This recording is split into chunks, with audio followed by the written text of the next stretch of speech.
কেউ দিল না সবাই নিল আমরা যে কলুর বলদ সারা বছর নেয় না খবর নির্বাচনে খুব দরদ নির্বাচনের আগে দেখো ধরে কত রকম বেশ দেখতে দেখতে গোল্লায় গেল আমার দেখতে দেখতে গোল্লায় গেল আমার সোনার বাংলাদেশ যাদের হাতেই যায় ক্ষমতা দেশ যেন বাপের ভিটা রাখতে চেয়ার শুরু করে বিদেশিদের পাচাটা যাদের হাতে যায় ক্ষমতা দেশ যেন বাপের ভিটা রাখতে চেয়ার শুরু করে বিদেশিদের পাচাটা বিদেশিদের কথা মতো চালায় ওরা নিজের দেশ বিদেশিদের কথা মতো চালায় ওরা নিজের দেশ দেখতে দেখতে গোল্লায় গেল বাংলাদেশে দেখতে দেখতে গোল্লায় গেল আমার সোনার বাংলাদেশ আওয়াজ দিয়ে বলেন ভয় পাবো কাকে আওয়াজ দেবো কার জন্য চিল্লান দিয়ে নারায়ে তাকবীর আর জোরে লিল্লাহে তাকবীর বিপ্লব মানে জীবন দেয়া বসে থাকা নয় সে কোনদিন আসবে না রে করো যদি ভয় আসবে বিজয় রক্ত আর জীবনের বিনিময় আসবে বিজয় রক্ত আর জীবনের বিনিময় বিপ্লব মানে জীবন দেয়া বসে থাকা নয় সে কোনদিন আসবে না রে করো যদি ভয় লড়াইয়ের ওই ময়দানেতে যেতে তোমাকে হবে প্রয়োজনে সব রক্তটুকু জমিনেই ঢেলে দেবে লড়াইয়ের ওই ময়দানেতে যেতে তোমাকে হবে প্রয়োজনে সব রক্তটুকু জমিনেই ঢেলে দেবে তবুও তোমায় লড়তেই হবে মানিবে না পরাজয় তবুও তোমায় লড়তেই হবে মানিবে না পরাজয় বিপ্লব মানে জীবন দেয়া বসে থাকা নয় সে কোনদিন আসবে না রে করো যদি ভয় ভয় পাবো কাকে নারায়ে তাকবীর আল্লাহ আজকের মজমাকে কবুল করুক বলেন আমিন ভাইরা আমার আওয়াজ থাকবে এটা পিছন থেকে বলেন থাকবে কষ্ট হবে ঘুম আসবে কারা কারা ঘুমান হাত তুলেন দেখেন ঘুমায় সজাগ আছেন তো ইনশাআল্লাহ আল্লাহ পাক কবুল করুক বলেন আমিন ভাইরা আমার আমরা এখানে যারা আছি যারা বসা আছি স্টেজে যারা আছে সামনে যারা আছে মা বোনদের পর্দার আড়ালে যারা আছে একজন মানুষ কি এরকম কেউ বলতে পারবেন মুসলমান হিসেবে এই পর্যন্ত বুঝ হওয়ার পর থেকে একটা গুনাহও কখনো আমি করি নাই এ কথা কেউ বলতে পারবেন আলহামদুলিল্লাহ এই যে বলতে না পারাটাই আমরা যে ইমানদার মুসলমান এটার আলামত বলতে পারাটা হলো বেঈমানের আলামত আমি গুনাহ করছি না এটা বলতে পারাটা কিসের আলামত বেঈমানের আলামত আমি গুনাহ করেছি এটা বলতে পারাটা ঈমানের আলামত কারণ কেউ যদি নিজেকে গুনাহগার মনে করে সেই তার মালিকের কাছে ক্ষমা চায় আর যে গুনাহগার নিজেকে মনেই করে না সে ক্ষমা চাবে কি সে তো গুনাহগারই মনে করে না আমাদের বাংলাদেশে একজন নতুন প্রাণী আবিষ্কার হয়েছে গত কয়েক সপ্তাহ আগে আমরা তার একটা ভিডিও দেখলাম সেই স্পষ্ট প্রকাশ্যে এভাবে বলতেছে যে আমি কোনোদিন গুনাহ করি নাই তার নাম হচ্ছে আব্দুল লতিফ সিদ্দিকী আপনারা এর আগে এর দেখছেন এর আগেও সে হজের বিরুদ্ধে কথা বলেছিল বাইতুল্লাহর বিরুদ্ধে কথা বলেছিল যারা হজ করতে যায় এদেরকে পাগল বলেছিল এই বান্দা বলতেছে আমি কোনোদিন গুনাহ করি না আমি আল্লাহ পাকের রহমত প্রত্যাশী আল্লাহর নিয়ামত প্রত্যাশী কিন্তু ক্ষমা প্রত্যাশী না কেন আমি তো গুনাহই করি না ক্ষমা কেন চাবো দেখেন নাউজুবিল্লাহ যে কোয়া লাগে জানেনও না আপনারা সেই কথা যে বলল নাফরমান হওয়ার জন্য আর কোনো কিছু দরকার আছে একটা হলো আমি গুনাহ করি ভাই সবাই করে আমিও করি আপনারাও করেন যত বড় পীর হোক বুজুর্গ হোক সবাই করে বরঞ্চ নামাজি হাফেজে কোরআন আলেমে দ্বীন এদের পিছনে শয়তান থাকে বেশি কেন থাকে বেশি আপনার ঘরে মনে করেন 5 কোটি টাকা আছে কয়দিন আগে সংবাদে দেখছিলাম না একজন টাকা ধরা খায় বলতেছে কি বাজারের টাকার থেকে জমাইছে মনে করেন বাজারের টাকার থেকে 5 কোটি টাকা জমাইছে তাহলে এই জমানোর পরে চোরে যদি জানে ঘরে ঢুকবে কিনা, হ্যাঁ ঢুকবে। কেন? বলে ওর ঘরে মাল আছে, স্বর্ণ আছে, টাকা আছে, সম্পদ আছে, এই কারণে তো চোর যায়। তাহলে যেই ঘরে সম্পদ থাকে ওই ঘরে চোর যায়, ঠিক যেই বডিতে ইমানের মাল থাকে ওই বডিতেই শয়তান যায়। সুতরাং যত বড় ইমানদার শয়তান তত পিছনে, কিন্তু আলহামদুলিল্লাহ ইমানের কারণে শয়তান তাকে গ্রাস করতে পারে না, চেষ্টা করে, গ্রাস করতে চেষ্টা করে।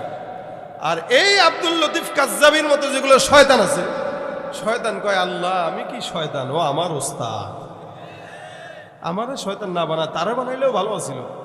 আমিও তো এটা কইতে পারি না যে আমি গুনাহ করি না, কিন্তু সেটা বলতেছে। তার মানে কত বড় পাওয়ারফুল শয়তান হইলে পরে এই কথা বলে যে আমি কোনোদিন গুনাহ করি নাই, ক্ষমা কেন চাও? অথচ এখানে যারা আছেন সবাই গুনাহগার, কারো বেশি কারো কম। প্রত্যেকটা নবীরা গুনাহগার, নবীরা মাসুম, প্রত্যেকটা নবীরা মাসুম। এরপরে সাহাবা একরামদেরকে আল্লাহ পাক মাফের ঘোষণা দিয়ে দিয়েছেন। এরপর তাবেঈদেরকেও রাসূল সাল্লাল্লাহু আলাইহি ওয়াসাল্লাম বলেছেন তাদেরকেও আল্লাহ পাক মাফ করে দিবেন। তাবেঈদের থেকে নিয়ে এখনো পর্যন্ত যত মানুষ আসছে, কম আর বেশ, যুগের অবস্থা অনুযায়ী তাদের গুনাহ হয়েছে। 2024 সালে যে গুনাহ আমরা দেখতেছি, এগুলো আজ থেকে 20-30 বছর আগে আমাদের বাপ দাদারা কল্পনাও করে নাই। যারা মুরব্বী আছেন এনারা ভালো জানে, আজ থেকে 30-40 বছর আগে এই সমস্ত গুনাহ কল্পনার বাইরে ছিল। এখন যেগুলো আমরা আমাদের পকেটে নিয়ে ঘুরি, তার মানে বোঝা গেল গুনাহ যত সামনে জামানা বাড়বে তত গুনাহ বাড়বে, এবং জামানা যত সামনের দিকে যাবে মানুষগুলোও তত জাহান্নামের দিকে যাবে, কারণ গুনাহ বাড়তেছে। আর জামানা যত পিছনে, মানুষ তত আল্লাহর নিকটে, জান্নাতের নিকটে। কিন্তু আমাদের দেশের কিছু মানুষ আছে, এরা আমাদের আকাবির বুজুর্গানে দিনদেরকে দেখলে গালি দেয়। এরা ইসলাম বুঝে নাই, এরা পীরগিরি করে খাইছে, এরা ধর্ম টর্ম বুঝে নাই, কোরআন সুন্নাত বুঝে নাই, এরা ঠিকমতো পালনও করে নাই, গালি দেয় আকাবিরদেরকে, অথচ নিজে ঠিকমতো ইসলামই মানে না, গালি দেয় আকাবিরদেরকে। মনে রাখবেন, আমাদের বাপ দাদারা ইসলাম কম বুঝলেও তারা জান্নাত ঠিকই বুঝছে, আর আমরা বেশি ইসলাম বুঝি কিন্তু মানি না, যার কারণে শয়তান হয়ে গেছে। এজন্য শিক্ষা যত বাড়তেছে মানুষ তত বদমাশ হইতেছে, শিক্ষা যত বাড়তেছে মানুষ তত জানোয়ার হচ্ছে। আগে শিক্ষা তেমন ছিল না, কিন্তু মানুষ ছিল, আর এখন শিক্ষা অনেক বেশি, মানুষ নাই, সব জানোয়ারের ভরা। কথা কি আপনারা দ্বিমত? এই জন্য আল্লাহ পাক বলেন والسابقون السابقون والسابقون السابقون أولئك المقربون في جنات النعيم سلة من الأولين وقليل من الآخرين। আমার আল্লাহ পাক রব্বুল আলামিন ডাক দিয়া বলেন, জামানা যত অতীতে মানুষ তত আল্লাহ পাকের নিকটে, জামানা যত অতীতে মানুষ তত জান্নাতের নিকটে, জামানা যত রাসূলের নিকটে তত মানুষ জান্নাতের নিকটে। উদাহরণ দিলে বুঝবেন, খুব চিন্তা করে খুব শুনবেন, মনোযোগের সাথে শুনবেন। নবী করিম সাল্লাল্লাহু আলাইহি ওয়াসাল্লাম বিদায় হয়ে গেছে 1450 বছর। এই 1450 বছর আগে আমার পয়গম্বর জমিন থেকে বিদায় হয়েছে। আজকে থেকে 100 বছর আগে যেই বাচ্চা জন্মগ্রহণ করেছে, যেই লোকটা দুনিয়ার জমিন থেকে বিদায় হয়েছে, আমার থেকে ওই লোকটা 100 বছর আগে রাসূলের নিকটে আর জান্নাতের নিকটে। আর আমি 100 বছর পরে দুনিয়াতে আসার কারণে নবীর থেকে 100 বছর পিছায়া, তার মানে জান্নাত থেকে 100 বছর পিছায়া। যেই বান্দাটা আমার আল্লাহ পাকের নিকটে, যেই বান্দাটা অতীতে, ওই বান্দা আল্লাহর নিকটে, ওই বান্দা জান্নাতের নিকটে। যেই বান্দা যত ফিতনার জামানায় গেছে, ওই বান্দা তত আল্লাহ থেকে দূরে, জান্নাত থেকে দূরে। এই জন্য আমাদের আকাবির বুজুর্গানে দিনরা এই কথা স্বীকার করতেন, অতীতের দিনগুলোই ভালো ছিল। সামনে যত দিন আসুক না কেন, আধুনিক যত সমাজ হোক না কেন, যত স্মার্ট বাংলাদেশ গড়ে দেওয়া যাক না কেন, আজ থেকে 100 বছর আগের জামানা আর এখনকার জামানার মধ্যে আসমান আর জমিন তফাৎ।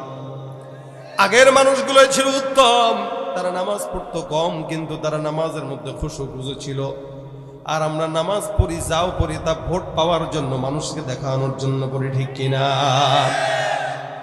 এ ভাইরা আমার, দেখবেন আজ থেকে 30 বছর আগের কথা যদি বলি, একটু মনোযোগ দিয়ে মিলায় দেখেন তো, আপনার মা, আপনার খালা, আপনার চাচি, আপনার নানি, আপনার দাদি, সমাজের মধ্যে মা বোনরা যখন হাঁটতো, এরা যখন পর পুরুষকে দেখতো, নিজের ওড়নাটাই পর্যন্ত টেনে কোনো বাড়ির পিছনে লুকাইত, অথবা কোনো গাছের পিছনে লুকাইতো, অথবা পুকুর পাড়ে নেমে যেত।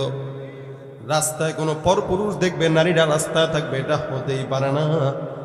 কোনো পুরুষ দেখার সাথে সাথে রাস্তার থেকে বের হয়ে অন্য কোনো জায়গায় লুকাইতো। এমনকি উঠানের মধ্যে নিজের শাড়িটাও পর্যন্ত নাড়তে দিত না। কোনো পর পুরুষ যদি দেখে ফেলে তাহলে গুনাহ হবে, এই ভয়। আর বর্তমান 2024 সালের হালত দেখেন, মা বোনরা আলহামদুলিল্লাহ যারা ভালো তারা তো ভালো, যারা পর্দা করে, যারা ঈমানের পথে চলে তারা তো ভালো আলহামদুলিল্লাহ। কিন্তু অধিকাংশ মা বোনদের অবস্থা এরকম, বুকে যদি ওড়নাও থাকে, কোনো পর পুরুষকেও যদি দেখে, ওড়নাটা বুকে জড়াবে তো দূরের কথা, খুইলা দেখায় তারপরে আবার জড়ায়। এ ভাইরা আমার, এখন আর বোরকার কথা বললেও কয় ফতোয়াবাজি করতেছি, পর্দার কথা বললেও কয় ফতোয়াবাজি করি, হুজুরদেরকে পছন্দ হয় না। হুজুরদের কাছে বিয়ে বসতে বললে বিয়েও করতে চায় না, যে আমার জিন্দেগিটা বরবাদ করে দিবে। পর্দার কথা বলবে, পর্দার কথা বলবে, নামাজের কথা বলবে। অথচ ওর নাতি, ওর দাদি, ওর মা পর্যন্ত পর্দা করে, কিন্তু মেয়ে পর্দা করে না। এ মুসলমান সমাজে দিন যত যাচ্ছে, মানুষ তত হারামি হচ্ছে, মানুষ তত জানোয়ার হচ্ছে, মানুষ তত কুকুরের গাদারে নেমে যাচ্ছে। অথচ আগের কালের মানুষগুলো মনুষ্যত্ব অনেক বেশি ছিল, শিক্ষা ছিল কম। এই কারণে আমার আল্লাহ বলেন, বান্দা যত রতিতে আল্লাহর জান্নাতের নিকটে, বান্দা যত পিছনে তত আল্লাহর নৈকট্য থেকে দূরে। আমি আমার কথা যদি বলি, আপনারা গ্রামগঞ্জের কথা মিলায় দেখেন তো। আগে দেখতাম সকালবেলা ফজরের নামাজের পর আমাদের বাবারা, আমাদের দাদারা কোরআন তেলাওয়াত করতো কিনা? সকালবেলা সূরা ইয়াসিন তেলাওয়াত না করে ঘরের কাজে যেত না। আমাদের দাদারা, আমাদের বাবারা সকালবেলা কোরআন তেলাওয়াত না করে উঠানের কোনো কাজে যেত না, চাকরিও করতে যেত না। মাগরিবের নামাজের পরে সূরা ওয়াকিয়া তেলাওয়াত করতো, আবার এশারের নামাজের পরে সূরা মুলক তেলাওয়াত করতো। যার কারণে একটা মা বোনের, একটা মানুষের অন্তত সূরা ইয়াসিন, সূরা ওয়াকিয়া, সূরা রহমান, সূরা মুলক, সূরা মুজাম্মিল মুখস্থ থাকতো, ঠিক কিনা? আর এখন যুবকদেরকে বোম মারলেও সূরা ফাতিহাটা সুন্দর করে পড়ার কোনো হেডাম নাই। এ ভাইরা আমার, খুব বুঝবেন। এই কারণে ভাইরা আমার, আগের কালের মহিলাদের সঙ্গে মিলান, মা বাবাদের সঙ্গে মিলান। সকালবেলা তেলাওয়াত করতো, বিকেলবেলা তেলাওয়াত করতো, রাত্রেবেলা তেলাওয়াত করতো। আমি আমার নিজের বাবার কথা যদি বলি, প্রতিদিন সকালবেলা আমার বাবাকে তেলাওয়াত করতে দেখতাম।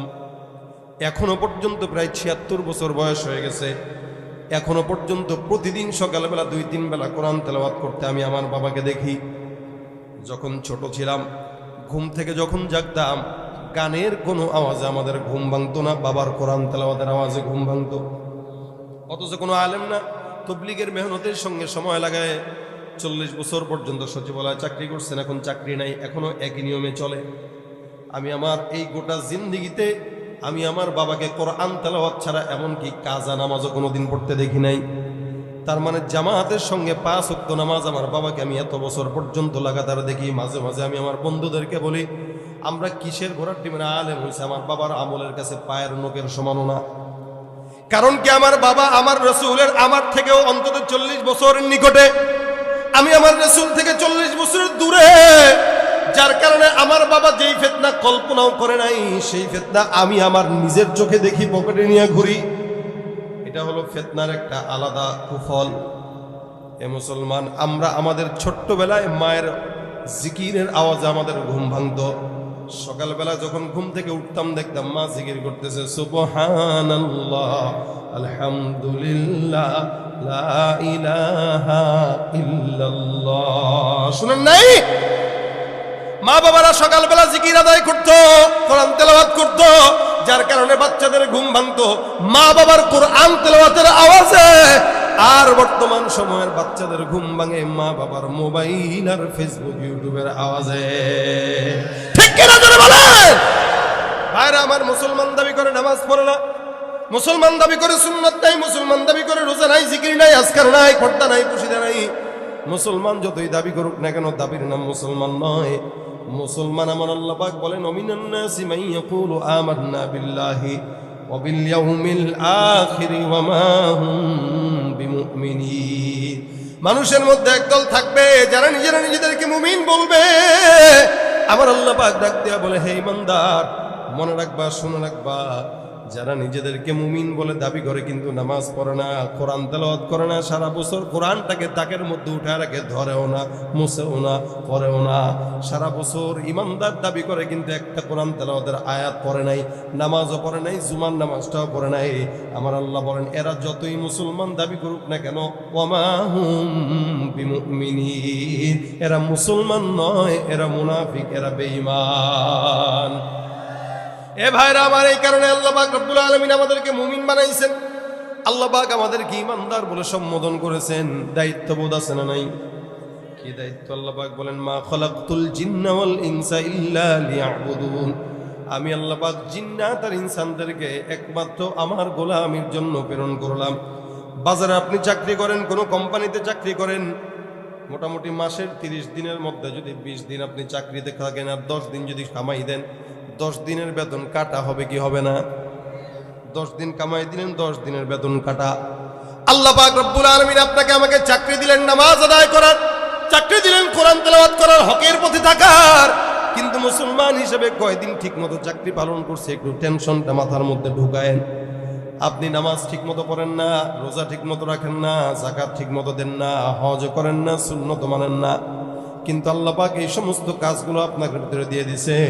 চাইলে আল্লাহ পাক আপনার ডিউটির দুর্বলতার কারণে রিজিক দেওয়ার পর রিজিক কমাইতে পারতেন কি পারতেন না? আমার আল্লাহ চাইলে বেতন কেটে দিতে পারতেন। মালিক যদি বলতেন, উম্মত, হে আমার বান্দারা, জমিনের মধ্যে তোমরা যারা নামাজ পড়ো না, ফজরের নামাজ যদি কেউ না পড়ে সকালবেলা নাস্তা করতে পারবে না, গলার মধ্যে একটা দরজা লেগে থাকবে। নামাজ পড়বে, তারপরে নাস্তা খেলতে পারবে, জোহরের নামাজ পড়লে খাবার খেতে পারবে, আসরের নামাজ পড়বে, চা নাস্তা করতে পারবে, এশারের নামাজ পড়ার সাথে সাথে ঘুমাইতে পারবে। এরকম নিজাম যদি মাওলা পাক চাইতেন দিতে পারতেন কিনা? কিন্তু তাকায় দেখেন, জমিনের মধ্যে যেই বান্দা যত বড় নাফরমান, ওই বান্দা ততই নিয়ামত পায়। তার মানে এটা মনে করেন না যে আল্লাহ পাক আপনি নাফরমানি করলেও দেয়, আল্লাহ আপনারা দয়া করে না, দয়া করে না। এটা আপনারা সুযোগ দিয়েছে দেখার জন্য আপনি কতটুকু উঠতে পারেন। বেশি যখন উড়ে ফেলেন তখন আল্লাহ পাক রব্বুল আলামিন মোটামুটি 40 মিনিটের আলটিমেটাম দিয়ে দাদার বাসায় পাঠায় দেয়। ভাইরা আমার, আল্লাহ পাক বলেন, মা কানা রব্বুকা নাসিয়া, জমিনের মধ্যে আমি আল্লাহ পাক রব্বুল আলামিন ভুলি না। খবরদার মনে রাখবা, এই জমিনের মধ্যে আল্লাহ পাক রব্বুল আলামিন বান্দার আমলনামা আল্লাহর কাছে আছে না নাই? আল্লাহ পাক ছাড় দেয়, তবে ছেড়ে দেয় না। যারা সীমা লঙ্ঘন করে আমার আল্লাহ পাক রব্বুল আলামিন তাদের বিচার করে কি করে না? এই জন্য মুসলমান নবীর উম্মত খুব বুঝবেন, জমিনের মধ্যে যতদিন থাকবো হায়াতের মধ্যে অন্য কারো বেটাগিরি নয়, হায়াতের মধ্যে কারো গোলামি নয়, কারো দালালি নয়, একমাত্র গোলামি হবে কার? জোরে বলেন তো।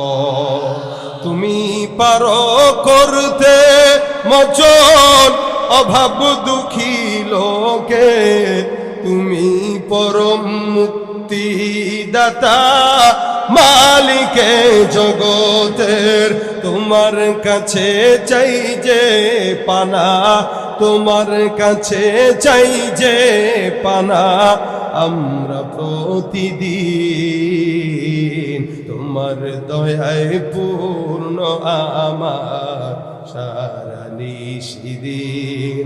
আল্লাহ তুমি দয়ার সাগর, আল্লাহ তুমি দয়ার রহমানুর রহিম, তোমার দয়ায় পূর্ণ আমার সারা নিশিদিন। কার দয়া?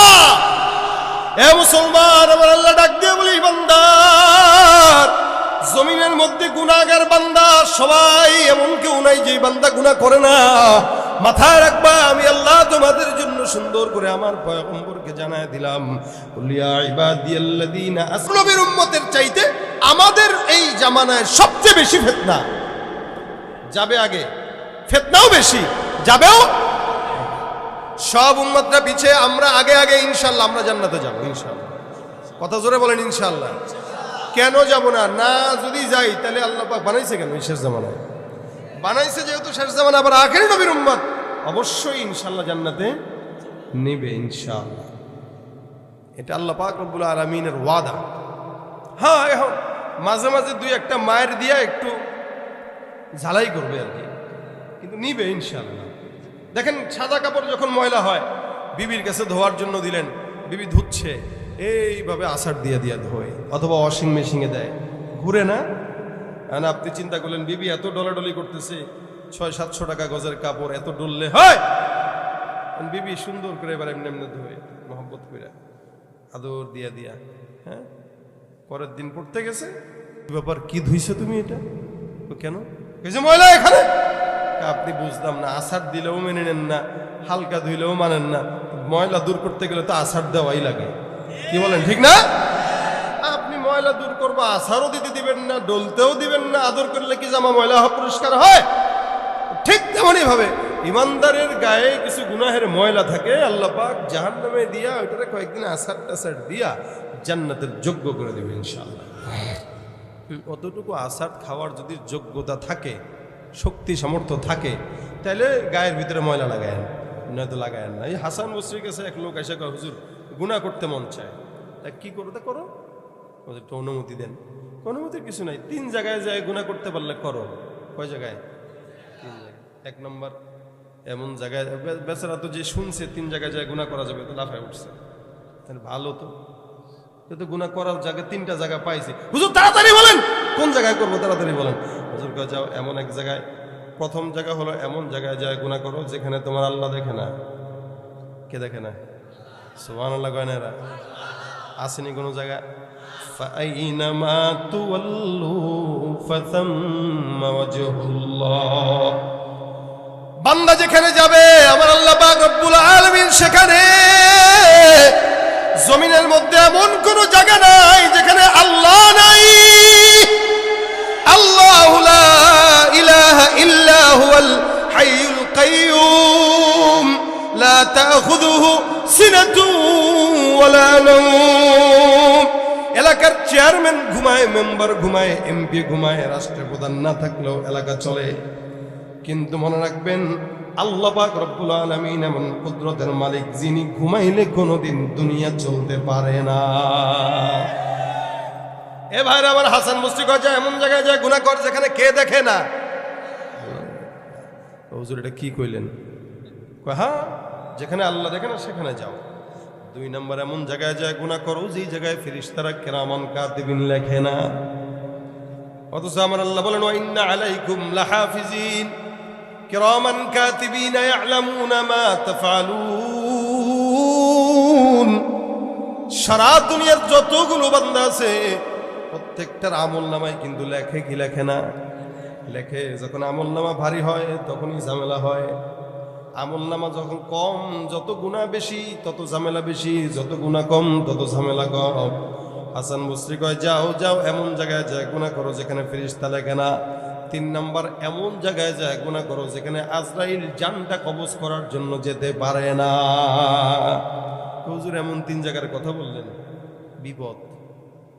টাকা দিয়েও পাওয়া যাবে, পাওয়া যাবে, চেয়ারম্যান সাহেব পাবে, প্রধানমন্ত্রী পাবে, ট্রাম্প মিয়া কানের ভিতরে গুলি লাগায় বয়রা বানাই দিছিল, ঠিক না? এটাও তো ফিরাইতে পারে নাই। ভাইরা আমার, এই কারণে হাসান বসরি কয় 3 জায়গায় যায় যদি গুনাহ করতে মন চায় করো। বান্দা তো গুনাহ করবে। আমার আল্লাহ বলেন বান্দা অতীতের সব উম্মতরা গুনাহ করতো, দরজায় লেখা হয়ে যাইতো। জানি জেনা করছে এইটা, চুরি করছে এইটা, গীবত করছে ওইটা, যত গুনাহ আছে সব গুনাহ দরজায় লেখা হয়ে যেত, কপালেও উঠে যেত কখনো কখনো। কিন্তু আপনার মতো আমার মতো আখিরি নবীর উম্মতকে আল্লাহ পাক এত মর্যাদা দান করছেন।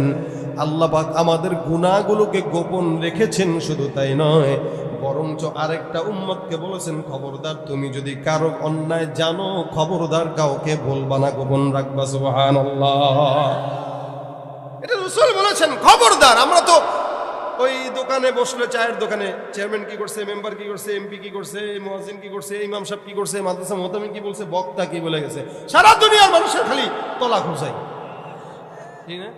নিজের তলায় এত দোষ, ওইটা চর্চার সময় নাই। আরেকজন কি করলো সেটার দিকে নজর। এই জন্য মুসলমান, আল্লাহ পাক রব্বুল আলামিন বলে বান্দা তোমরা গোশত গোপন রাখবা, কেউ কারো গোশত ধরবা না, নিজেও গোপন রাখবা। কি হবে? আমি আল্লাহ কিয়ামতের ময়দানে তোমাদের দোষ গোপন রেখে দিব। সুবহানাল্লাহ। ভাইরা আমার খুব বুঝবেন, হাদিস শরীফে পয়গম্বর বলেন, বান্দা গুনাহগার হলে টেনশন নিও না, আমার আল্লাহ পাক রব্বুল আলামিন সুন্দর করে বলে দিয়েছেন। রাসূল সাল্লাল্লাহু আলাইহি ওয়াসাল্লাম হাদিসের মধ্যে বলেছেন, কোন ইমানদার মুমিন বান্দা যদি একবার পরে, খুব বুঝবেন, একবার পরে কি আস্তাগফিরুল্লাহ বলেন, রাসূল বলেন কেউ যদি নিয়ত খালেসের সঙ্গে একবার পরে আস্তাগফিরুল্লাহ, আল্লাহর নবী হাদিস শরীফে বলেন পাহাড়ের সমান অথবা সমুদ্রের ফেনা পরিমাণ যদি গুনাহ হয়, ওই একবার ইস্তিগফারের মাধ্যমে বান্দার সব গুনাহগুলো মাফ করে দিবেন।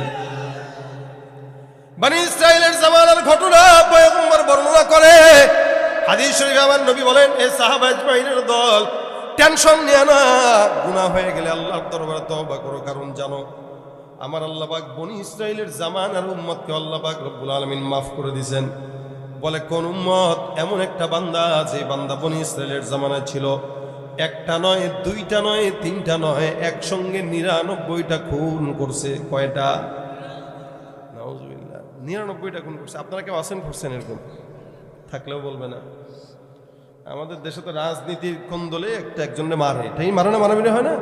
রাজনৈতিক কোন্দলে মারামারি হয়, কিন্তু আমার মন বলে না যে একজন মানুষ 99টা খুন করতে পারে। এটা অনেক বড় সন্ত্রাসী কারবার। এটার জন্য হায়াতও বড় পাওয়া লাগে, আগের মানুষ হায়াতও পাইতে বেশি। তাহলে এক বছরে যদি একটাও করে মারেন, তাও তো 100 বছর বাঁচা লাগে। আর যদি 50 বছরে মারেন, তাহলে 50 বছরে অন্তত হায়াত পাওয়া লাগে, প্রতি বছরে 2টা করে মারা লাগবে। এখন মানুষ মারার মতো বয়স হয়তো অন্তত 20 বছরের পর, এর আগে তো না। তাহলে হায়াত কত পায়? 99টা খুন। একজন আবেদের কাছে গেছে, যা ডাক দিয়া বলে, এ ভাই, আমার 99টা খুন হয়ে গেছে, আল্লাহর কাছে মাফ পাওয়ার জন্য বারবার একটু চাচ্ছে মনটা, আল্লাহ কি মাফ করবে কিনা একটু বলেন তো। যে আবেদের কাছে গেছে, আবেদ ডাক দেখো, কয়টা খুন করছেন? কয় 99টা। কত বড় ফাজিল! 99টা খুন করার পর আবার ক্ষমা পাওয়ার জন্য আসছে। মিয়া, আল্লাহ বসে রয়েছে, কাম দাম নাই তোমারে ক্ষমা করার জন্য না। এখান থেকে কোনো ক্ষমা নাই। আমরা ইবাদত বন্দেগী করতে করতে শেষ, আর সে 100টা খুন করে এসে মাফ চায়, তো জান্নাত পেয়ে যাবে। এত সোজা মিয়া, ভাগেন। মানে বুঝেন না? টিটকারি।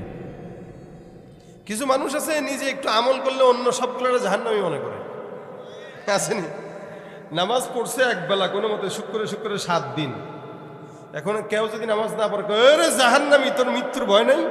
কিরে, পাবিনি জান্নাত? মনে তো হয় না, চেহারায় তো কয় না। হে জান্নাত জাহান্নামের সার্টিফিকেট দিয়ে দিচ্ছে। অথচ আল্লাহ বলেন, ইয়া আইয়ুহাল্লাযীনা আমানু লা ইয়াসখার কওমুম মিন কওমিন আসা আন ইয়াকুনু খায়রাম মিনহুম ওয়ালা নিসাউম মিন নিসাইন আসা আন ইয়াকুননা খায়রাম মিনহুন।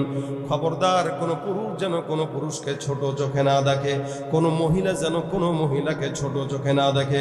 হতে পারে যাকে ছোট চোখে দেখা হয়, আল্লাহর কাছে ওই বান্দাটার দাম বেশি।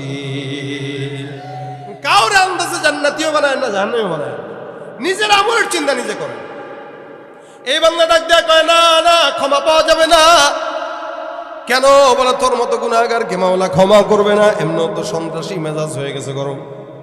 পকেটের মধ্যে ছুরি ছিল, জালেমের ঘরে জালেম, আমি যদি ক্ষমা না পাই তোরাও রাখমু কেন, যা তুই মর।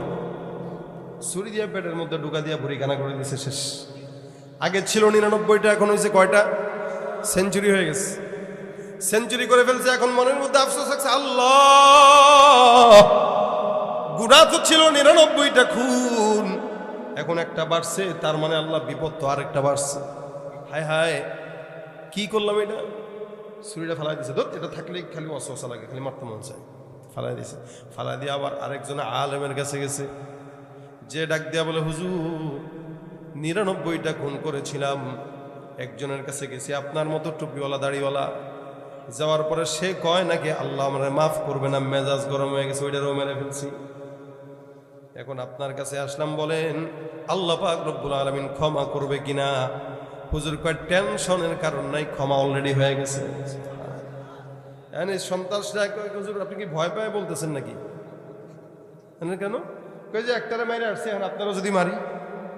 কার নাম? কি মনে করো তুমি?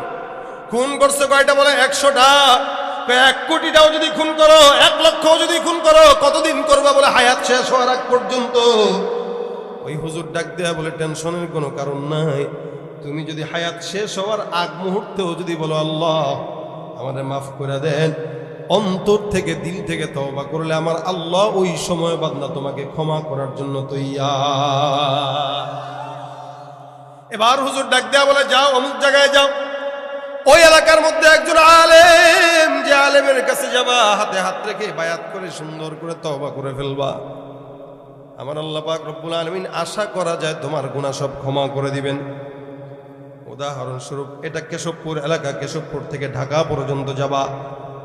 মনে করেন ঢাকা পর্যন্ত কত কিলো? 200 কিলো ধরলাম। এখান থেকে আল্লাহর বান্দা রওনা হয়ে গেল তওবার জন্য। যেতে যেতে যেতে যেতে মাগুরা পর্যন্ত গেল অথবা নড়াইল পর্যন্ত গেল। আমার মাওলা কয় ইসরাইল, এই বান্দার হায়াত ওখানেই শেষ, বান্দাকে আমার কাছে নিয়ে আসো। আজরাইল যায় জানটা কবজ করে নিয়ে এলে, বান্দার হায়াত শেষ। এবার ফেরেশতাদের ভিতরে 2 দলে ভাগ, এক দল কয় এটা জান্নাতি, আরেক দল কয় জাহান্নামী। জান্নাতি ফেরেশতারা ডাক দেয় কয় মালিক, এই বান্দাটা নেকের কাজ করে নাই কিন্তু তওবার নিয়ত করলো, আল্লাহ এই বান্দার গুনাহগুলোকে ক্ষমা করে দাও, বান্দা জান্নাতি হয়ে যাবে। জাহান্নামের ফেরেশতারা ডাক দেয়া বলে আল্লাহ এই বান্দাটা 100টা খুন করছে, কেমনে মাফ করব? জান্নাতে যাওয়ার জন্য অন্তত 100 বছর হলে তো জাহান্নামে ঢুকানো দরকার। যেই দলের সেই দলেই তো টানে। জাহান্নামের আসামি জাহান্নামে টানে, জান্নাতের ফেরেশতা জান্নাতের দিকে টানে। এবার টানাটানি শুরু। আল্লাহ কয় কি সমস্যা? 2 দলের মধ্যে ঝগড়া, সুতরাং ক্ষমতায় 1 দলও থাকা দরকার নাই, তত্ত্বাবধায়ক দরকার। কথা কয় না? একটা কাম কর, এই সরকারও দরকার নাই, ওই সরকারও দরকার নাই, তোরা একজ জান্নাতে যাক, একজ জাহান্নামে যাক, একটা কাম কর। বলে কি কাম? বান্দা কেশবপুর থেকে তওবার দরজা পর্যন্ত রওনা হয়ে গেছে, ঢাকা পর্যন্ত গেছে। কতটুকু? বলে মাগুরা পর্যন্ত 50 কিলো গেছে, 60 কিলো গেছে, 70 কিলো গেছে, বাকি 100-র উপরে কিলো বাকি। আমার আল্লাহ কয় ফেরেশতার দল, এই বান্দার জান্নাত থেকে বাসার থেকে তওবার রাস্তা পর্যন্ত মাপা শুরু করে দাও। যদি তওবার রাস্তা পর্যন্ত হায়াত দীর্ঘ হয়, রাস্তা বড় হয়, বান্দা জান্নাতি। আর তওবার রাস্তা পর্যন্ত যদি কম হয়, বান্দা জাহান্নামী। বলেন তো আসলে রাস্তা বেশি ছিল না কম ছিল? কি কি এইনি বুঝলেন? গেছে মাত্র মাগুরা পর্যন্ত, বেশি না কম? মাত্র অল্প রাস্তা গেল, জান্নাত পাওয়ার কোনো আশা নাই। জাহান্নামের ফেরেশতারা মহা খুশি, যেহেতু আল্লাহ পাক রব্বুল আলামিন বলছেন বান্দার রাস্তা যদি বেশি দীর্ঘ হয় তাহলে বান্দা জান্নাতে যাবে, রাস্তা যদি কম হয় তাহলে জাহান্নামে যাবে। এবার একদল ফেরেশতাকে লাগাই দেয়, যাও যাও রাস্তা মাপা শুরু করে দাও। আল্লাহর ফেরেশতা রাস্তা মাপা শুরু করে দেয়। জমিনটা তো আল্লাহ পাক রব্বুল আলামিনের কথা শুনে বাসা পর্যন্ত, বাসার থেকে তওবা পর্যন্ত রাস্তা মাপা শুরু যখন হয়ে যায়, আমার আল্লাহ ডাক দেয়া বলে জমিন, আমি আল্লাহ পাক রব্বুল আলামিন তোমাকে আদেশ করলাম, যেই বান্দাটা ইন্তেকাল করলো, বান্দাটা তওবা করে নাই, নিয়ত করছে। এ জমিন, আমি রব্বুল আলামিন বললাম এই বান্দার রাস্তাটা ফেরেশতারা মাপা শুরু করে দিল। সুতরাং জমিন তুমি বান্দার জন্য জান্নাত পর্যন্ত লম্বা রাস্তা দীর্ঘ হয়ে যাও। আল্লাহ পাকের আদেশে ফেরেশতারা মাপা শুরু করে দেয়, জমিন সুন্দর করে লম্বা হয়ে যায়। 1 হাত 2 হাত 3 হাত করে করে তাকায় দেখে বান্দার বাসার থেকে রাস্তা, তওবার রাস্তা দীর্ঘ হয়ে বান্দার জান্নাত পর্যন্ত চলে গেছে।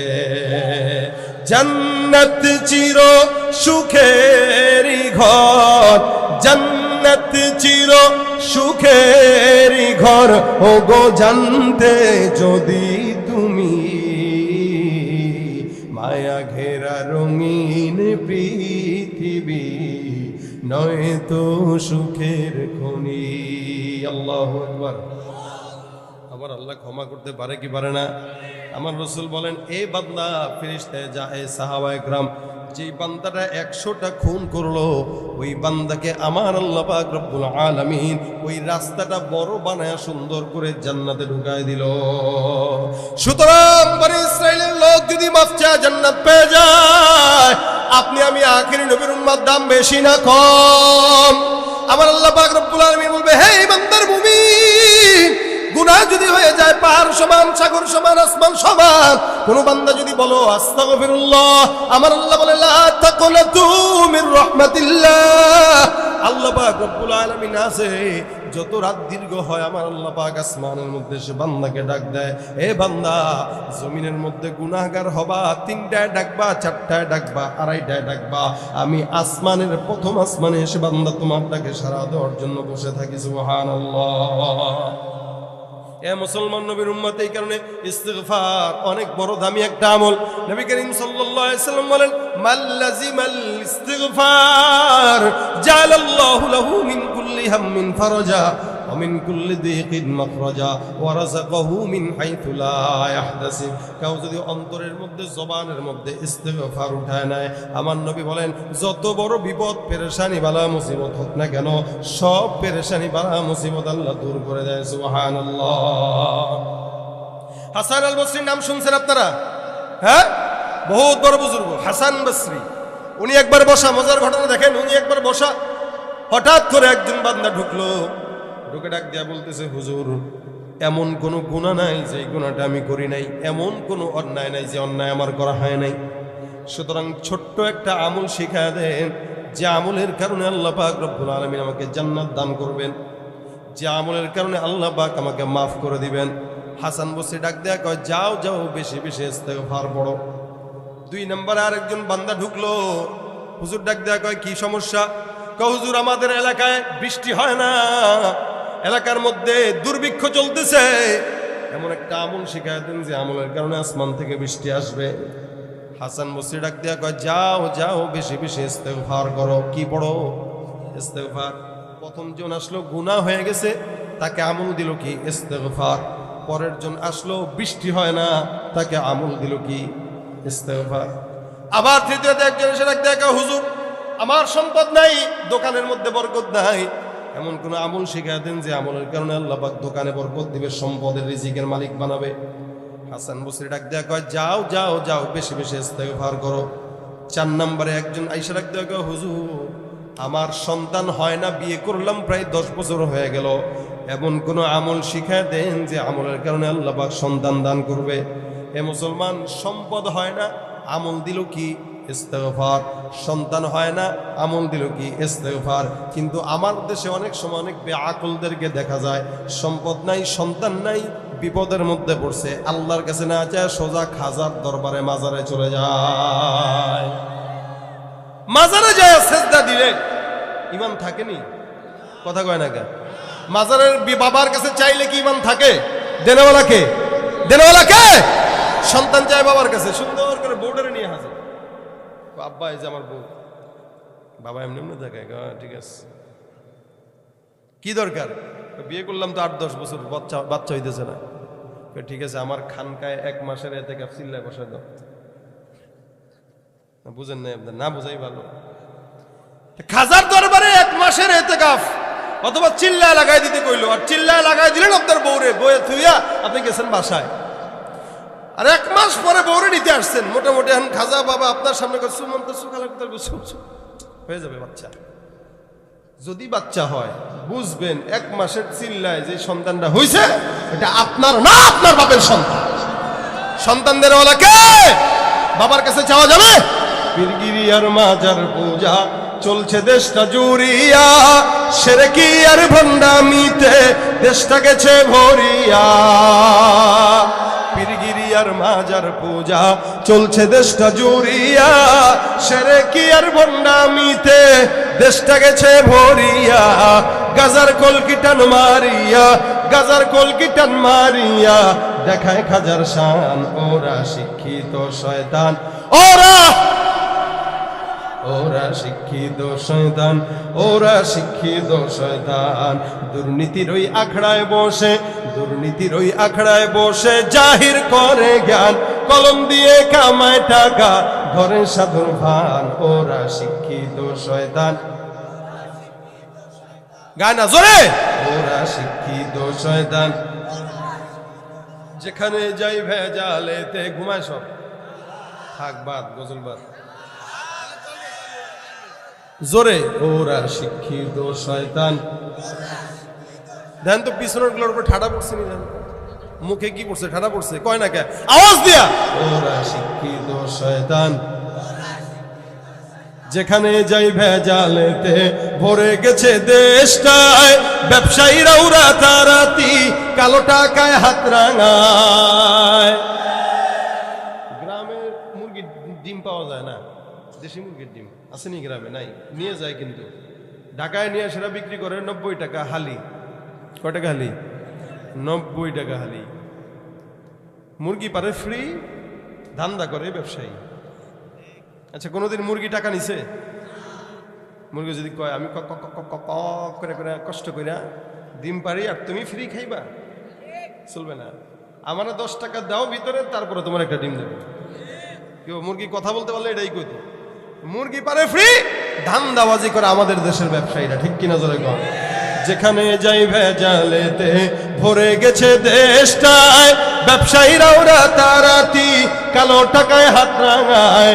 ভেজাল থেকে বাঁচতে হলে, ভেজাল থেকে বাঁচতে হলে খোলা রাখো কান, ওরা শিক্ষিত শয়তান, ওরা শিক্ষিত শয়তান, ওরা শিক্ষিত শয়তান। ওরা শিক্ষাঙ্গনের দিকে ভাইরে দেখো না চোখ মেলিয়া, ছাত্ররা সব বই ছাড়িয়া থাকে শুধু প্রেম লইয়া। ঠিক না বে ঠিক? সেদিন ভাই সত্যি কথা, মিথ্যা আপনাদেরকে বলে হাসাবো না, বাস্তব কথা। কোন এলাকায়? ওই পাবনায় যাচ্ছি, মানে পাবনায় যাচ্ছি না, পাবনার উপর দিয়ে এক জায়গায় যাচ্ছি আর কি, আবার আপনারা খারাপ মনে করেন না। তো যেতে যেতে রাস্তায় হুট করে একটা জায়গায়, ওই এলাকার নাম আর বলতেছি না, নিরিবিলি গ্রামের রাস্তা, যে যাচ্ছি যাচ্ছি হঠাৎ করে দেখি মিনিমাম একটা ছেলের বয়স কত হবে, আর হয়তো 15-16 হবে, একসাথে 2 জন মেয়ে, মোটামুটি সুন্দর করে গোলাপ, 2 জন মেয়ের হাতে 2টা এমনি দিতেছে 2 জন। আমি বললাম মাশাআল্লাহ, ভালো। মানুষের বিয়ে একটা করার পর আরেকটা করার সাহস পায় না, 15 বছর বয়সে 2টা বউ পেয়ে গেছে। ভাবছিলাম গাড়িটা থামায় বলবো কি করো সেগুলা, পরে আর বললাম না, চিন্তা করলাম থাক, ডিস্টার্ব হবে। কারণ আমাদের দেশের তো অবস্থা এরকম, অকাম কুকাম যারা করে এদের লজ্জা লাগে না, যারা দেখে এদের লজ্জা লাগে। যে ছেলেটা ফুল নিতেছে হয়তো আমার ছেলের থেকে কয়েক বছরের বড় হবে, এখন এই ছেলেটা আমি কেমনে কই বাবা তুই কি করস, কোন দিকে অবস্থা। এলাকার ভিতরে মনে করেন গাছের বসছে এই 2 জন বন্ধু বান্ধবী আর কি, আপনি মুরব্বী হিসেবে বলতে পারেন এই কি করো, দেখবেন সে স্পষ্ট বলবে আপনার কি লজ্জা শরম নেই, আমরা পার্সোনাল কাজ করছি। কথা কয় না, আছে না নাই? শিক্ষাঙ্গনের দিকে ভাইরে দেখো না চোখ মেলিয়া, ছাত্ররা সব বই ছাড়িয়া থাকে শুধু প্রেম লইয়া।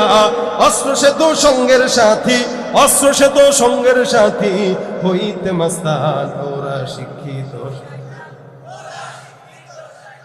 ওরা শিক্ষিত শয়তান, ওরা শিক্ষিত শয়তান। ঠিক কিনা? কষ্ট পাইছেন কেউ ভাইরা আমার? সুতরাং চানেওয়ালা দেনেওয়ালা আল্লাহ। চাবো কার কাছে? সেটা সন্তান হোক, সেটা বিবি হোক, ব্যবসার বিপদ আপদ হোক, খাবার দাবার হোক, কাপড় চোপড় হোক, এমনকি জুতার ফিতাও যদি ছিঁড়ে তবুও চাবো। হাসান বসরির কাছে 5 নম্বর লোক এসে ডাক দেখে, হুজুর ক্ষেতের মধ্যে ফসল নাই, পোকায় ধরে, বরকত হয় না, এমন কোন আমল শিখায় দেন যে আমলের কারণে ক্ষেতের মধ্যে বরকত হবে। হুজুর কয়ে যাও ইস্তেগফার করো। 5 জন আসলো, 5 জনকে একই আমল দেয়। এরকম করে আরো কয়েকজন আসলো, সবাইকে একটাই আমল, কি? ইস্তেগফার।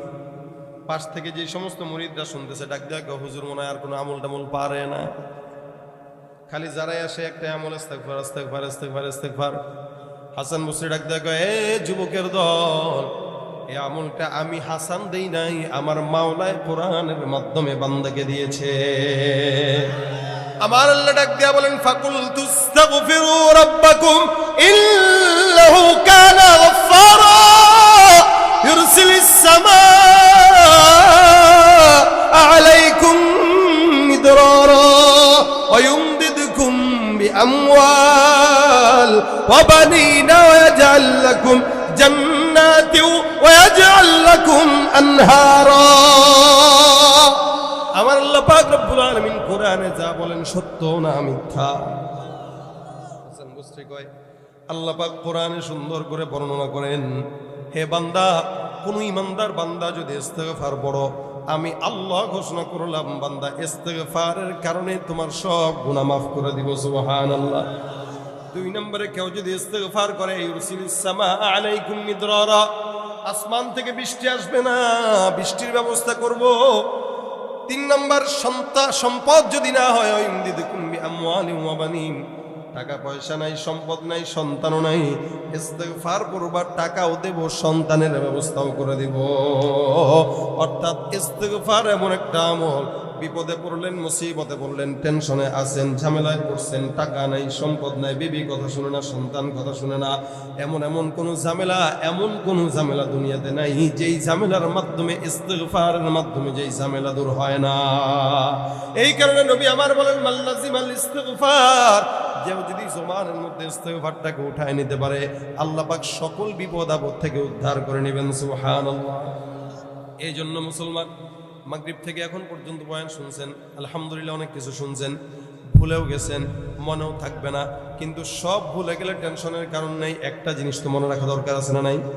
নিজের টাকায় আসলেন, নিজের টাকায় যাবেন, টাকাও দান করলেন, পকেটটা তো ফাঁকা আছে, পকেটের মধ্যে ইস্তেগফারটা ঢুকায় নেন, নিয়ত করেন। নবী করিম সাল্লাল্লাহু আলাইহি ওয়াসাল্লাম বলে, আমি রাসূল হওয়ার পরেও প্রতিদিন 100 বার ইস্তেগফার করতাম। তার মানে আল্লাহর নবী যদি 100 বার পরে, আমাদের তো 1 কোটি বার পড়া দরকার, কিন্তু আমরা একবারও পড়ি না। গুনাহের বোঝা বাড়ে, কমাইতে পারি না। এই কারণে প্রত্যেক দিন কমাস কম 100 বার করে ইস্তেগফার পড়ার চেষ্টা করব। সহজ সুরত কি? 5 ওয়াক্ত নামাজ পড়ার অভ্যাস কি আছে আপনাদের? আমাদের দেশে অধিকাংশ মানুষের 5 ওয়াক্ত নামাজ পড়ার অভ্যাস নাই, অধিকাংশ মানুষের নাই। ফজর পড়ে না, জোহর পড়ে, আসর পড়ে, মাগরিব পড়ে, এশাও পড়ে না, অনেকে তো জুমাও পড়ে না। এই জন্য 5 ওয়াক্ত নামাজের পরে 20 বার করে যদি পড়েন, ইনশাআল্লাহ 100 বার হয়ে যাবে। 100 বার করে ইস্তেগফার প্রতিনিয়ত কেউ যদি করে, তার না থাকবে বিপদ, না থাকবে মুসিবত, না থাকবে রিজিকের অভাব, না থাকবে সন্তানের অভাব, না থাকবে ঘরে অশান্তি, সব কিছু আল্লাহ পাক দূর করে দেবেন। এই বিশ্বাস হয়? নিয়ত করেন আজকে থেকে, এখন থেকে, আজকে বাসায় যায় 100 বার করবো। আজকে থেকে কারা কারা 100 বার ইস্তেগফার করবো? হাতটা তুলে দেখায় দেন। নারায়ে তাকবীর। আল্লাহ তুমি আমাদের জন্য সহজ করো, জোরে বলেন আমিন। এই আজকের মাহফিলের সব কিছুর কামিয়াবি এই জায়গাটায়। যদি কেউ আজকে থেকে নিয়ত করে যে আমি প্রত্যেক দিন 100 বার কমাস কম ইস্তেগফার করবো, 5 ওয়াক্ত নামাজের পর 20 বার করে বললে 20 সেকেন্ড লাগবে, বেশি লাগবে না। 20 বার পড়তে 20 সেকেন্ড, এর বেশি কিছু লাগবে না। আপনি যদি পড়েন তো ইনশাআল্লাহ আশা করা যায় আজকের মাহফিলে যারা আয়োজন করছে, টাকা দিয়েছে, শ্রম দিয়েছে, এদের আয়োজনও কবুল হয়ে যাবে। কি বলেন, ঠিক না? এক এক মাহফিল থেকে এক একটা আমল নিলে ভাই মানুষ আর গুনাহগার থাকতো না, সব ওলি হয়ে যেত। কিন্তু মানুষ আসে মাহফিলে, বসে মাহফিলে, শুনেও মাহফিল, আমল করে। এই জন্য আমল করবো তো ইনশাআল্লাহ। বন্ধু দুনিয়ার বাইরের মানুষকে লাগায় লাভ নাই, দুনিয়ার মানুষকে বানায় লাভ নাই। ইস্তেগফার করেন, আল্লাহ পাক আপনার বন্ধু হয়ে যাবে। ইস্তেগফার করলে আল্লাহ পাক মুস্তাজাবুদ দাওয়া বানায় দিবে। সুবহানাল্লাহ। এই রাজি আছেন? করবেন তো ইনশাআল্লাহ। কোন রাজনৈতিক দলের নেতাদের পিছনে ছুটার চিন্তা বাদ দিয়ে দেন। অনেক ছুটছেন, হ্যাঁ ছুটবেন ততক্ষণ যতক্ষণ নেতা ইসলামের পক্ষে আছে। ইসলামের বিপক্ষে যাবে এরকম নেতারে আমরা ধরিও না, যাইও না, গনিও না। কথা বলেন ঠিক কিনা? আর আমরা এদেশে কারো পিছনে আমাদের সময়, আমাদের কণ্ঠ ব্যয় করবো না। অনেক করে দেখছি, কোনো ফায়দা হয় নাই, সুতরাং দরকার নাই। যারাই ক্ষমতায় পায় তারাই হনুমান হয়। কথা বলেন ঠিক কিনা? সুতরাং দুনিয়ার চিন্তা বাদ দিয়ে আখিরাতের চিন্তা করার সময়। ফিতনার জামানা, ফাসাদের জামানা, যত ঝামেলা থেকে বাঁচা যায়, যত আল্লাহর দিকে আগানো যায়, এই কারণে সব কিছু বাদ দিয়া আল্লাহর জবানে, আল্লাহর দেয়া কণ্ঠে আল্লাহর নাম জবানে উঠায় নেবেন। যখন সময় হয়, চায়ের দোকানে আছেন, বাজারে যাচ্ছেন, গাড়িতে বসে আছেন, নিজের ফ্যাক্টরিতে বসে আছেন, ব্যবসা বাণিজ্যে বসে আছেন, বাস সময় আছে, হাতের তো কাজ নাই, পায়ের তো কাজ নাই, জবানের কাজ উঠায় নেবেন। আস্তাগফিরুল্লাহ, আস্তাগফিরুল্লাহ, আস্তাগফিরুল্লাহ, আস্তাগফিরুল্লাহ। রাজি আছি? আল্লাহ পাক তৌফিক দান করুন, বলেন আমিন। আজকের প্রোগ্রাম থেকে 10 জন হোক, এই 10 জনের কামিয়াবি, এই কামিয়াবি। 20 জন হোক, 20 জনের। মা বোনরা রান্না করবে তো ইস্তেগফার করবে, মা বোনরা ঝাড়ু দিবে তো ইস্তেগফার করবে, মা বোনরা কাপড় ধুবে তো ইস্তেগফার করবে, মা বোনরাও করবে, জামাইরাও করবে, বাচ্চারাও পড়বে, সবাই পড়বো ইনশাআল্লাহ। আল্লাহ পাক তৌফিক দান করে বলেন আমিন। যা কথা বললাম শুনলাম, ভুল ত্রুটি হলে আল্লাহ পাক ক্ষমা করে দেখ। আপনাদের এই মাহফিলটা মোটামুটি 2-3 বার মনে হয় ডেট পাল্টানো হয়েছে, বৃষ্টির কারণে হবে কি হবে না, হবে কি হবে না, এরকম একটা পজিশন ছিল। আলহামদুলিল্লাহ আল্লাহ পাক ব্যবস্থা করে দিছে। আজকে এই ডেটটাও আমার ছিল না, গত মনে হয় কত হয়তো 20 দিন আগে হবে হয়তো, এই ডেটটা হুট করেই ওদের এলাকার দ্বন্দ্বের কারণে ক্যান্সেল। তো আলহামদুলিল্লাহ আমাদের ভাই আবুল কালাম ভাই আমার না বইলাই এখানে ফিট করে ফেলছে। ওই প্রোগ্রামটা ওনার সাথে যোগাযোগ করেছিল, আলহামদুলিল্লাহ আমি আজকে বলছিল, যার কারণে আল্লাহ পাক আমার আরেকটা ডেট ক্যান্সেল করে আপনাদেরকে এখানে করার সুযোগ দিয়ে দিছে। তো সুতরাং আসছি আলহামদুলিল্লাহ। এই আশা বসা যদি আল্লাহ পাক কবুল করে, তখন কবুল করবে যখন 10 জন মানুষ এখান থেকে আমলদার হয়ে যাবে। আল্লাহ পাক আমাদের সকলকে আমল করার তৌফিক দান করুন, জোরে বলেন আমিন। সুতরাং হ্যাঁ, একটা গজল ঠিক আছে। কি গাবো? না, এমন কোনো গজল হবে না যেই গজল আমাদের আমলের জজবা নষ্ট করে দেয়। সব গজল গাওয়ার মতো স্টেজ বয়ানের মজার না। কিছু গজল আছে এগুলো ইউটিউবের জন্য ঠিক আছে, কিছু গজল আছে মাহফিলের জন্য। আমি বয়ানের ফাঁকে যা আসছে তাই গাইছি। এখন যেটা গাবো এটা আমার সাথে সবাই গাবেন, পারবেন? কথা কয় না, পারবেন? ভাইরা, এই যে অনেকে ফোন টোন দেয় আমাদেরকে, বলে খালি এত বছর জ্বালাইতো যে হুজুর আপনাদের গজলের বই বের করেন না কেন। গত 2 দিন আগে এটা বইমেলায়, ইসলামী বইমেলায় উদ্বোধন হয়েছে। আমার সমস্ত গজল বলবো না, আংশিক কিছু গজল যেগুলো মোটামুটি সমাজে মানুষ শুনে গায়, এই যত গজল লেখা আছে যদিও, তবে আপনারা যে ফেসবুক যা বলেন এগুলো এখানে আছে আর কি। মোটামুটি আমাদের ছেলেরা বাচ্চারা গায় না গজল, গাইতে গেলে ভুল বল করে, মানে কি যে গায় নিজেও জানে না। আমরা গাইছি একটা, সে গায় আরেকটা, মাইকটা সামনে নিয়ে উল্টাপাল্টা গায়। কারণ কি? লেখা জানে না, লিরিক জানা নাই। লিরিক না জানা থাকার কারণে আমাদের সন্তানরা গাইতে পারে না, সহিটা ভুলটা গায়। তো এই গজলের বইটা আপনাদের জন্যই তৈরি করা। সুতরাং যারা গজল চর্চা করে, যারা গজল পছন্দ করে, এই বইটা তাদের জন্য খুব বেশি কাজে লাগবে। আমি এখন যেটা গাবো আমার সাথে গাবেন তো ইনশাল্লাহ? একে একে শেষ করেছি, সবার দেখা হইল শেষ, দেখতে দেখতে গোল্লায় গেল আমার সোনার বাংলাদেশ। আমার সাথে এতটুকু গাবেন, দেখতে দেখতে গোল্লায় গেল আমার সোনার বাংলাদেশ, দেখতে দেখতে গোল্লায় গেল। স্বাধীনতার বয়স বেরিয়ে এত বছরে পা দিলাম, নেতারা তো সবই পেল, আমরা বলো কি পেলাম? শান্তির লাগি কাইন্দা মরি, শান্তির তবু নাহি রেশ, শান্তির লাগি কাইন্দা মরি, শান্তির কোনো নাহি রেশ। দেখতে দেখতে গোল্লায় গেল আমার সোনার বাংলাদেশ, দেখতে দেখতে গোল্লায় গেল আমার সোনার বাংলাদেশ।